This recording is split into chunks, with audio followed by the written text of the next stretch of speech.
Bismillahirrahmanirrahim. Assalamualaikum warahmatullahi wabarakatuh. Innal hamdalillah la haula wala quwata illa billah. Summa shalatu wassalamu ala Rasulillah. Amma ba'du.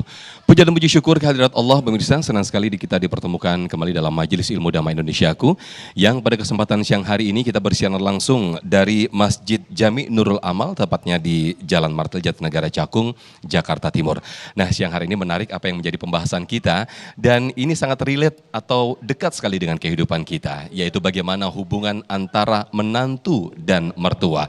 Siang hari ini kita akan membahas bagaimana tata krama menantu dan mertua. Bersama guru-guru kita, ada Ustaz Riza Muhammad, Ustaz Zarima, dan juga Ustaz Asmar Lambu. Langsung saja kita dengarkan tausiah di dalam Damai Indonesiaku yang dipersembahkan oleh Sarung Wadimor, tentu sarung kita. Selamat menyaksikan.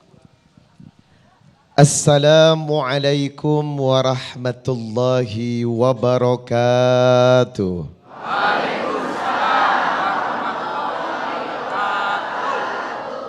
Innal hamdalillah nahmaduhu wa nasta'inuhu wa nastaghfir wa na'udzu billahi ta'ala min sururi anfusina wa min sayyiati a'malina. May yahdihillahu fala mudilla lahu wa may yudlil fala hadiya lahu. Asyhadu an la ilaha illallah wahdahu la syarika lahu wa asyhadu anna Muhammadan abduhu wa rasuluhu la nabiyya ba'dah. Saya selalu berdoa kepada Allah, semoga yang hadir di majelis ini Damai Indonesiaku, yang sedang menonton dari rumah, insya Allah hamba-hamba Allah calon penghuni syurga. Yang saya hormati sahabat, abang, guru, Ustadz Asmar Lambu dari Makassar, diimport jauh-jauh hari ini ya. Yang kedua, Ustaz Zarima, kita doakan semoga menemukan jodoh sebentar lagi. Masya Allah, berbicara tentang keluarga luar biasa. Harta yang paling berharga, pelangi yang paling indah adalah keluarga. Apa kabar keluarga? Suami sehat, anak-anak sehat, duit sehat. Masya Allah. Menjadi hamba Allah memiliki syarat dan ketentuan. Agar hidup bahagia, jadilah hamba yang selalu dekat dan bersama Allah. Bagaimana syarat menjadi seorang hamba yang kualitasnya selalu bersama dengan Allah? Surat An-Nahl, surat 16 di ayat yang terakhir. Innallaha ma'al ladzina taqaw wal ladzina hum muhsinun. Ingat, Allah akan selalu bersama orang yang taat dan bersama orang yang berbuat baik. Tidak cukup soleh atau soleha di atas sejadah, tetapi harus diiringi dengan attitude, akhlak. Cantik di atas sejadah, cantik juga bicaranya. Jilbabnya lebar, mulutnya lebar, najis tralala. Ada. Buat apa tampak soleha tapi perilakunya, akhlaknya tidak baik? Sebab kesalehan tidak cukup di atas sejadah, tapi berdampak kepada muamalah. Bagaimana mengatur hubungan dengan orang lain, termasuk dengan menantu, termasuk menantu dengan mertua. Prinsipnya adalah hadis riwayat Tirmidzi nomor 1987. Wa khaliqin nas bi khuluqin hasan.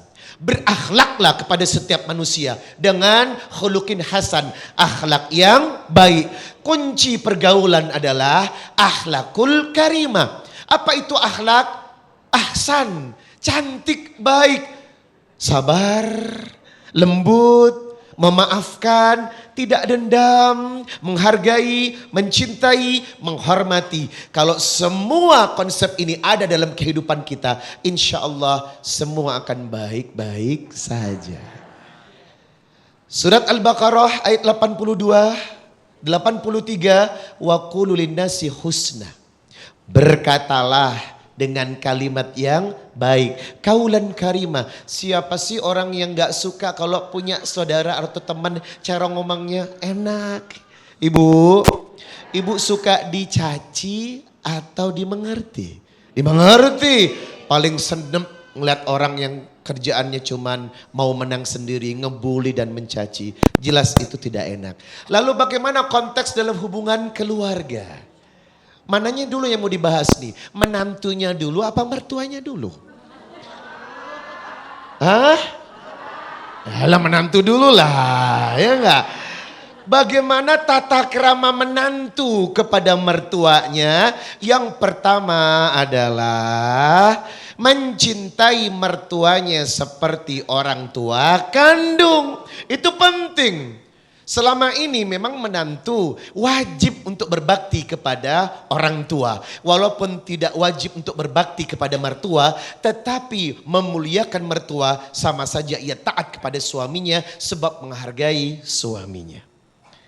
Jamaah, coba kita tengok beberapa ayat yang bertebaran tentang kewajiban seorang anak memuliakan orang tuanya.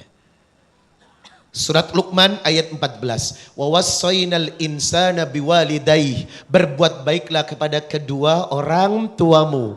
Al-Ahqaf ayat 15. Wa wassaynal insana biwalidayni ihsana, berbuat baiklah kepada kedua orang tuamu dengan sangat baik. Surat An-Nisa 36. Wa'budullah wa la tusyriku bihi syai'a wa bil walidaini ihsana. Ada kalimat berbuat baik kepada kedua orang tua. Tolong please kepada menantu. Jangan cuma baik kepada emak kandungnya saja, tapi harus juga baik kepada emak mertuanya. Kalau perasaan ini ditimbulkan dengan mengaca kepada ayat wabil walidaini ihsana. Orang tua itu ada dua setelah pernikahan. Orang tua kandung dengan orang tua mertua. Bapak kandung dengan bapak mertua. Nilainya sama. Kalau prinsip ini ditegakkan, maka ketika seorang menantu dinasihati mertuanya tidak sakit hati. Karena apa? Menganggap nasihat itu berasal dari orang tua kandungnya. Maka tolong para menantu agar sadar untuk mencintai mertuanya seperti mencintai orang tuanya. Yang kedua, apalagi menantunya tinggal di pondok mertua indah. Tahu diri kali, ya enggak? Prinsip yang kedua, memahami dan mengalah. Yang namanya orang tua, usianya sudah semakin tua, tingkah lakunya udah kembali ke masa anak-anak. Jadi kadang egoisnya terlalu tinggi. Kita yang muda memahami, oh iya mama sudah tua. Oh iya mama sedang sakit. Menantu harus paham. Menantu yang berusaha memahami kinerja mertuanya, insya Allah apalagi ikhlas mencintainya, Allah pun akan membalas ketulusannya dengan cinta dan barokah. In ahsantum ahsantum li anfusikum. Kebaikanmu akan berbalas dengan kebaikan. In ahsantum ahsantum falaha. Kalau kita baik, kebaikan pun akan diberikan kepada kita. Maka prinsip yang ketiga, jangan lupa perbanyak sabar. Yang namanya mertua, sabar. Ingat, innallaha ma'as sabirin. Yang keempat, ikut suami. Selama Anda mengizinkan suami berbuat baik kepada ibu dan bapaknya, maka itu tandanya Anda diridhoi Allah. Istri yang mensupport, Pak, kok kasih pinjam uang sama mama sih Pak? Jangan Pak, kok minjem? Kasih. Dan yang terakhir, bagaimana sikap mertua kepada menantunya? Yang pertama adalah jangan terlalu banyak ikut campur urusan rumah tangga anak. Nasihat boleh ya enggak? Boleh. Tapi mencampuri jangan Pak. Mereka sudah punya lembaga institusi tersendiri. Biarkan mereka berkembang. Insya Allah dengan nasihat yang tidak pilih kasih, hubungan menantu dan mertua akan terjalin baik dunia akhirat. Amin ya rabbal alamin. Terima kasih Ustaz Riza Muhammad, Masya Allah atas tausiah yang disampaikan di segmen 1 ini. Ya, pembahasan masalah orang tua menantu dengan mertua ini sering menjadikan pembicaraan kita. Apalagi ketika hubungan menantu dan mertua itu tidak sehat, adanya konflik di sana. Nah, ini tadi yang disampaikan oleh guru kita Ustaz Rizal Muhammad, harus adanya saling mengerti dan adanya komunikasi yang baik. Apalagi kalau kita masih tinggal satu rumah dengan mertua. Nah, ini nanti selengkapnya bagaimana sesungguhnya etika ketika kita masih satu rumah dengan mertua, bagaimana sikap yang harus kita tunjukkan kepada mertua kita. Insya Allah akan dibahas selengkapnya oleh guru kita Ustazah Rima atau Kak Rima. Segmen berikut tetaplah bersama kami dalam Damai Indonesiaku yang dipersembahkan oleh Sarung Wadimor, tentu sarung kita.